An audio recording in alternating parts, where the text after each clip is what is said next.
So today we'll be doing the endodermal pouches and ectodermal clefts. Now we have done the formation of the pharyngeal arches, which are mesodermal thickenings. Between the arches, the endoderm is pushed outwards and the ectoderm it dips inwards, and this leads to the formation of the endodermal pouches and ectodermal clefts. We'll see how. I'm Dr. Gaurav Agnihotri and I'm going to begin my presentation now. So we have seen that these are the arches: first arch, second arch, third arch, fourth arch, and sixth arch. So what are these? These are mesodermal thickenings. So on the inner side, the thickenings are covered by endoderm, while on the outer side, they are covered by ectoderm. Now, in the interval between the arches, the endoderm, it is pushed outwards, forming the endodermal pouches. So that this is the first pouch, this is the second pouch, this is the third endodermal pouch, while this is the fourth endodermal pouch. So between the arches, the endoderm is pushed outwards to form the endodermal pouches. And opposite to the endodermal pouches, the ectoderm, it dips inwards to form the ectodermal clefts. So this is the first ectodermal cleft, second ectodermal cleft, third ectodermal cleft, and fourth ectodermal cleft. So this is how endodermal pouches and ectodermal cleft, students, they are formed. Now, what is the fate of these pouches? The dorsal parts of first and second pouches form a diverticulum, and that diverticulum you can see in the diagram here. This is called the tubotympanic recess. The distal part of this diverticulum forms the middle ear cavity, while the proximal part, it forms the auditory tube. So you have an alphabetical pattern here which helps you to remember this thing. So if you are with me, just see, you don't have to speak these alphabets in front of the examiner, but they are for your own memory. So the dorsal parts of first and second pouches form a diverticulum. That diverticulum is called tubotympanic recess. So the dorsal parts, they form a diverticulum of first and second pouches, and that is called tubotympanic recess. Now, distal part of this diverticulum forms the middle ear cavity, while proximal part forms the auditory tube. So PAT means proximal part of tubotympanic recess forming auditory tube. So this helps you to remember the derivatives of the tubotympanic recess and how it is formed. So what about the ventral parts? The ventral part of the first pouch obliterates due to formation of the tongue, while the ventral part of the second pouch, that it forms the palatine tonsil. So the contribution of the second endodermal pouch is that its ventral part, it gives rise to the palatine tonsil, while its dorsal part, it forms the tubotympanic recess.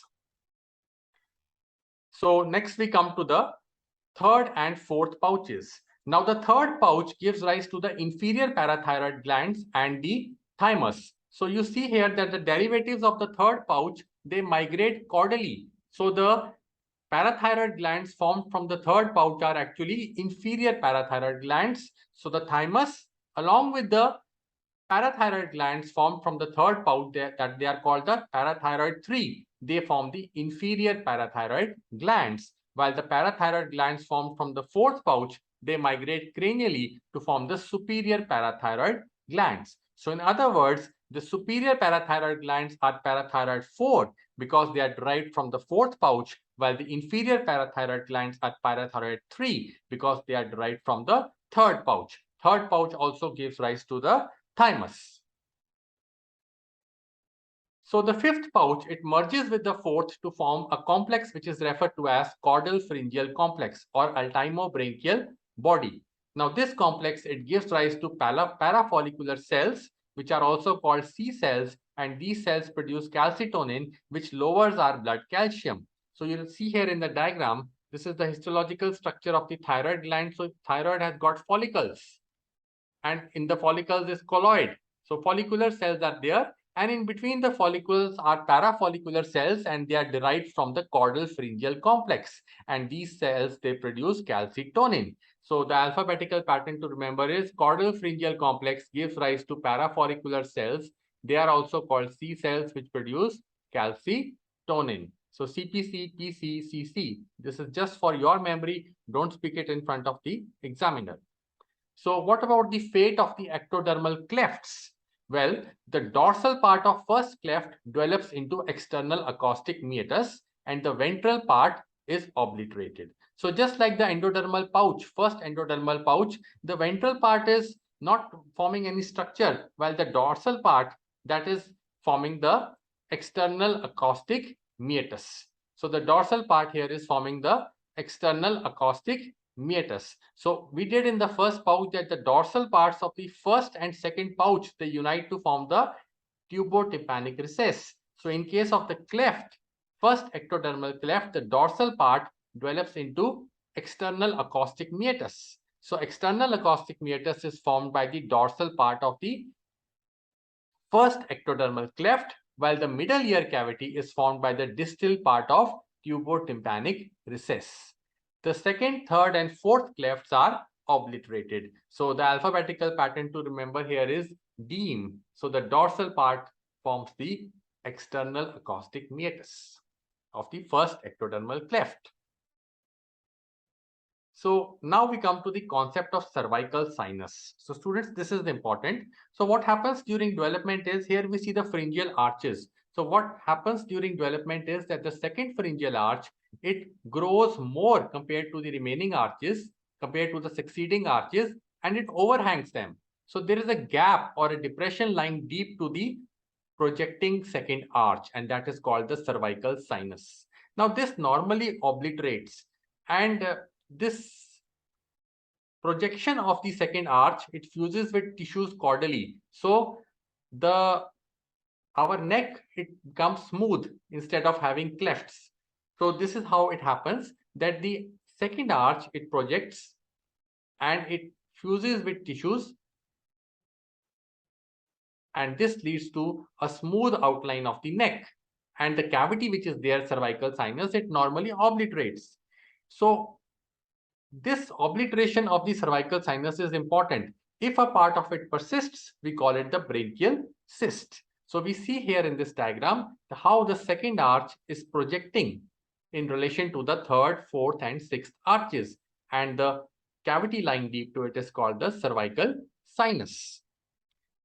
So when this second arch, it fuses with tissues caudal to the arches, the side of neck, which was previously marked by ectodermal cleft, now becomes smooth.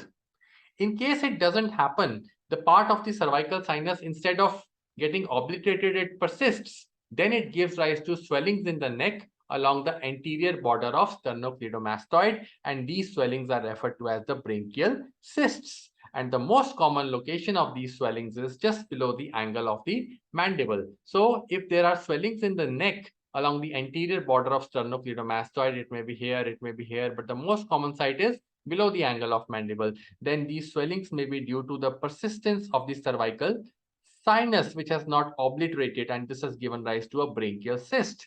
If this branchial cyst opens onto the skin, it becomes a branchial sinus, and if this sinus also communicates with the interior of the pharynx lumen, then this is called the branchial fistula. So you should know the embryogenesis of branchial cyst, branchial sinus, and fistula, and the embryogenesis is that the cervical sinus has failed to get obliterated.